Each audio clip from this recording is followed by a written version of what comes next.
Hello everyone, সকলকে আমার mini ব্লগে অনেক অনেক ওয়েলকাম। সেলফ কেয়ার করবো বলে দুজনে মিলে একটু বেরিয়েছিলাম, ছেলেকে তার দাদুর কাছে আর বড় মার কাছে রেখে।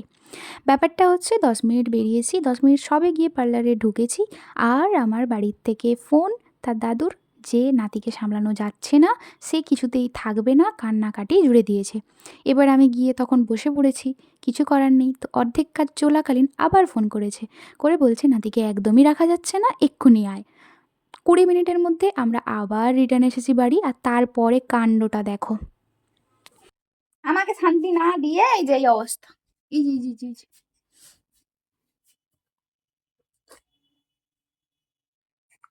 বন্ধ করে চলে গেছে না আছে?